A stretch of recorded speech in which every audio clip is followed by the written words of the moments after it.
ভারতের প্রধানমন্ত্রী নরেন্দ্র মোদীর স্বপ্ন এবার সফল হওয়ার পথে। মুম্বাই থেকে আহমেদাবাদের মধ্যে দেশের প্রথম বুলেট ট্রেন ছুটবে সমুদ্রের নিচ দিয়ে। তার জন্য 7 কিলোমিটার দীর্ঘ টানেল তৈরি হবে। ইতিমধ্যে মাটি পরীক্ষার জন্য খোঁড়াখুড়ির কাজ শুরু হয়েছে। পিটিআই এর বরাত দিয়ে সংবাদ প্রতিদিন জানায়, দেশের মধ্যে প্রথমবার সমুদ্রের নিচ দিয়ে ট্রেনে চড়ার অভিজ্ঞতা পেতে চলেছেন যাত্রীরা। দুটি মেট্রো সিটিকে জুড়বে এই বুলেট ট্রেন। থানের কাছে এই ট্রেনের সর্বোচ্চ গতিবেগ হবে প্রতি ঘন্টায় 350 কিলোমিটার। এখন ওই দুই শহরের মধ্যে যাতায়াতের জন্য 7 ঘন্টা সময় লাগে। প্রস্তাবিত বুলেট ট্রেন চালু হয়ে গেলে ওই দূরত্ব অতিক্রম করতে 2 ঘন্টার বেশি সময় লাগবে না।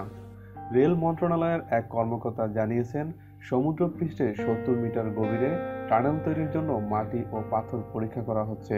এর পাশাপাশি থানে থেকে ভিরারের মধ্যে আরও 21 কিলোমিটার দীর্ঘ টানেল তৈরি হচ্ছে। মোট 508 কিলোমিটার দীর্ঘ বুলেট ট্রেনের যাত্রাপথের জন্য মাটির উপরে নয়, বরং সমুদ্রের নিচের পথই পছন্দ রেল কর্মকর্তাদের। কারণ সেক্ষেত্রে জমি অধিগ্রহণের সমস্যা থাকবে না। এই প্রকল্পের জন্য মোট 97,636 কোটি টাকা খরচ হবে, যার মধ্যে 81% টাকা জাপানের কাছ থেকে ঋণ মিলেছে।